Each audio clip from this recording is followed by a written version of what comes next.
A new brawl has erupted over the National Broadband Network, but this time two crucial satellites are at the centre of attention.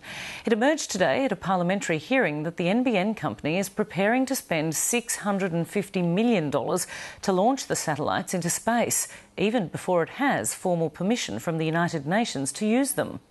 The hearing was told it could in fact take years to find an approved parking spot for the satellites. David Spicer reports.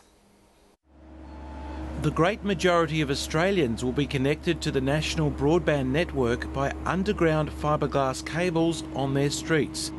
It's been slow progress. Last year, the NBN Co earned $356,000 from the first 2,000 households connected to the network. It had outgoings of $220 million. And even though just 15% of households offered the high-speed broadband signed on, the head of the NBN Co told a parliamentary hearing it's only early days. So we're in fact pretty happy with the rate at which it's going, and the fact is that the copper network is going to be retired, which will be in a different dynamic for activations once that starts to happen.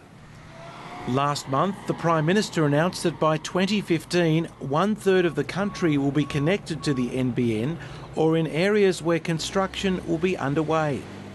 Those in remote parts of Australia are expected to be online at the same time. 200,000 homes and farms will be connected to the network by two satellites, casting 101 spot beams across the country.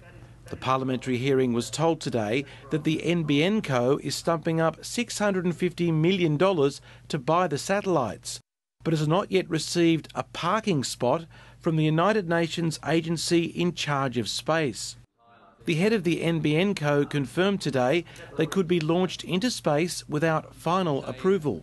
There's a very, very small risk in our view, a very, very small risk. Now, the option you have is just to wait for many years to let this formal process end and then start the process. That means that you won't be providing good broadband service to the bush for many years. The Shadow Communications Minister Malcolm Turnbull went on the attack.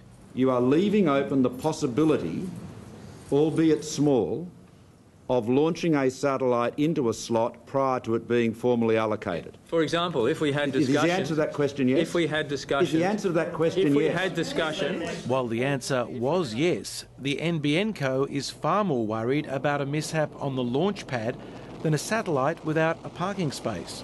It's a matter of adapting the satellite at some point in time to adjust to a slightly different orbital slot. It's not a question of you scrap the satellite and start again. The further you go in that process, clearly the further down the design and manufacture you are.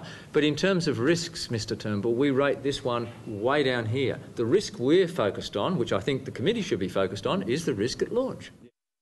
The satellite is not due to be launched until 2015.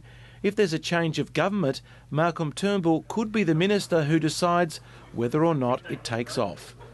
David Spicer, Lateline.